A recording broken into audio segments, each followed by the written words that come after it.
Кина го усвои контроверзниот закон за безбедност со кој значително се зголемува нејзината контрола врз Хонг Конг, неговиот судски систем и безбедноста. Усвојувањето предизвика остри реакции дека со законот се поткопува посебниот идентитет на Хонг Конг. Законот предвидува отварање посебна канцеларија за справување со случаите кои ја засегаат националната безбедност на градот, а неговото спроведување ќе биде надгледувано од Комисија за национална безбедност во која ќе членува специјален советник назначен од Пекинг. Именувањето нови суди одсега ќе биде исклучително право на извршниот директор на локалната власт, со што според опозицијата ќе се стави крај на независното судство.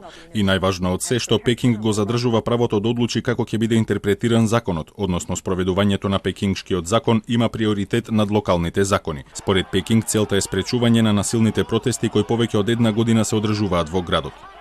The national security legislation will only target an extremely small minority of illegal and criminal acts and activities, while the life and property, basic rights and freedoms of the overwhelming majority of citizens will be protected.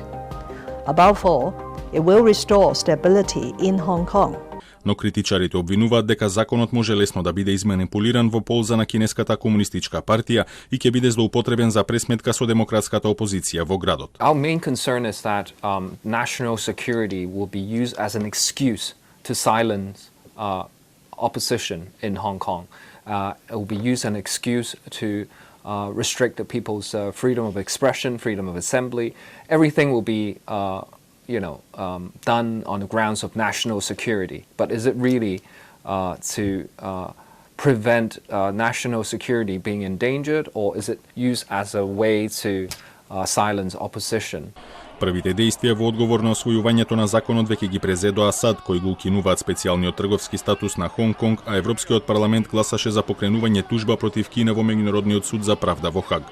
Велика Британија, која до 1997 година го контролираше Хонг Конг, најави промени во нејзината имиграцијска политика со кои ќе им се олесни патот на милиони жители на градот за добивање британско државјанство.